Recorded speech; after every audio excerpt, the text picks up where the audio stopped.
Hi, this is Rich Girard, host of Girard at Large in the Morning, every Monday through Friday from 6 to 9 on AM 1250 WGAM. Welcome to this YouTube video that we were able to put together thanks to our partnership with Bill Wynn at GoffstownToday.com. We hope you enjoy what you're about to see. Hello, my name is Caleb Spencer. I live in Newmarket, New Hampshire. I'm here at the State House. I'm here at the State House to stand up and support gun owners' rights, support the Constitution. I just wanted to come out here, and I thought the best sign that I could possibly have today would be to put an AR across my shoulder and show that it's not a mean, scary weapon, that it's a rifle like many other rifles. That's all I got. Thank you. I'd like to introduce State Representative Dan Itse. He's the former... He is the former, and I say former now, chairman of the Constitutional Review Committee, which we don't have anymore in New Hampshire. And obviously he is a constitutional scholar for the state of New Hampshire. That is an absolute for sure. And I'd like to welcome Dan up here to speak to you. Thank you. Yesterday, my good friend Paul Ingverson shared with me an observation he has made about people, and politicians in particular. People either create waves or they are simply surfers merely riding on the waves. Baron von Steuben, training troops in Valley Forge, wrote home that in Europe he could simply tell the soldiers what to do and they did it. But in America, he had to explain to them why. However, they made the best soldiers. I am here today to explain why, so that you will not be surfers, but the makers of waves. From the Constitution of the state of New Hampshire, all men have certain natural, essential, and inherent rights, among which are enjoying and defending life and liberty, and acquiring, possessing, and protecting property, and in a word, of seeking and obtaining happiness. 2A, all persons have the right to keep and bear arms in defense of themselves, their families, their property, and the state.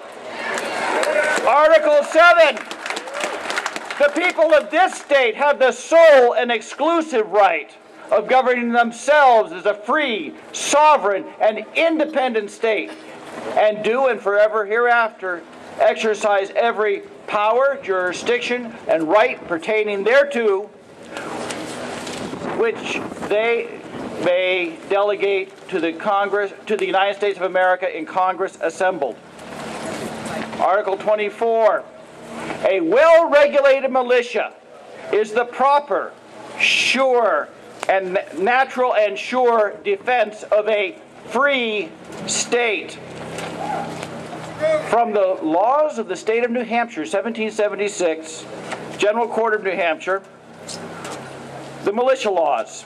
Whereas it is in the interest and the duty of all nations to defend their lives, liberty, and properties in that land which the supreme ruler of the universe has bestowed upon them against the unlawful attacks of all enemies, whatever, especially those who are motivated by a spirit of avarice or despotism.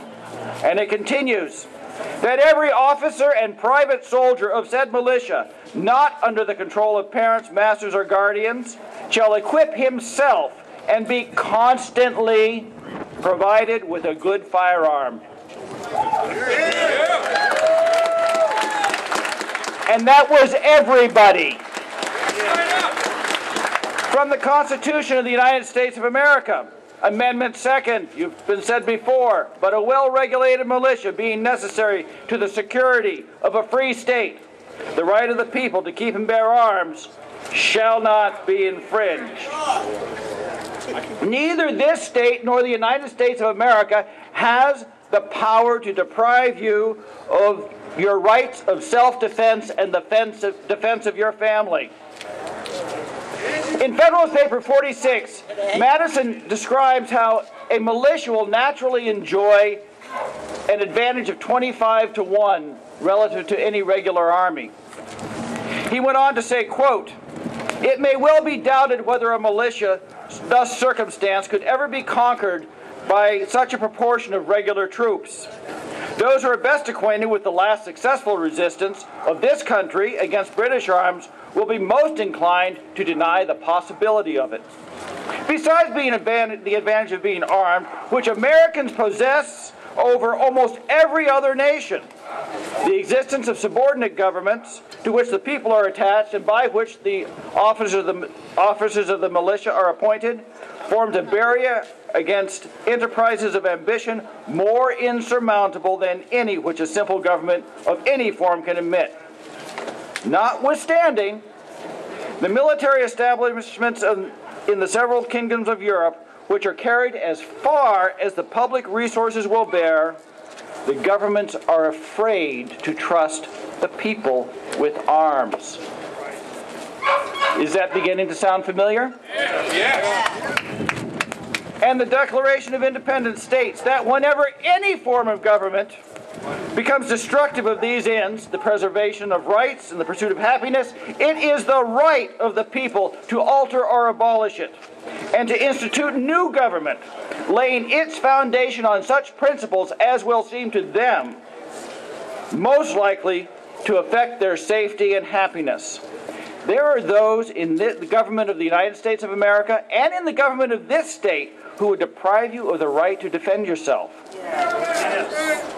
They would cause you to register your firearms, without which confiscation is impossible. And here, in this House, House Bill 135, they would define where you can and cannot defend yourself or anyone else. Those rights guaranteed by Article 2 and 2A of the very Constitution which they are empowered by you to make laws. But from Blackstone we know, on the contrary, no human legislature has the power to abridge or destroy natural rights unless the owner shall himself commit some act that amounts to forfeiture.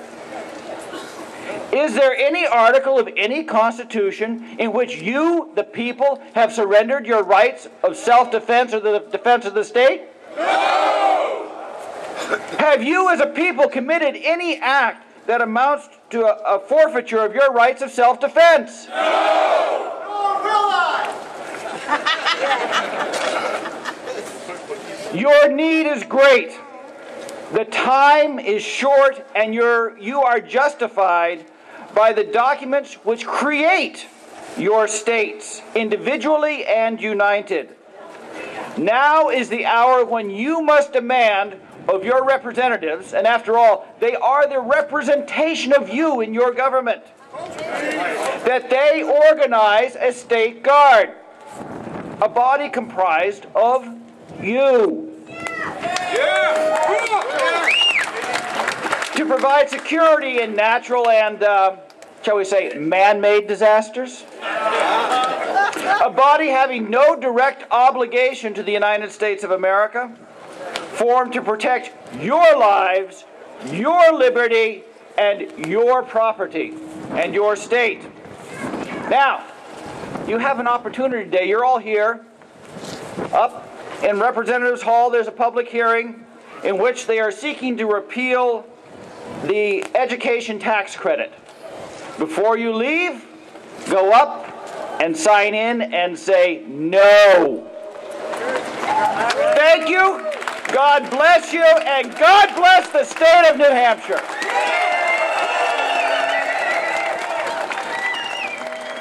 Well, today's rally was an outstanding show of New Hampshire people, especially, who are here standing for the Constitution. And I was really proud to be part of it.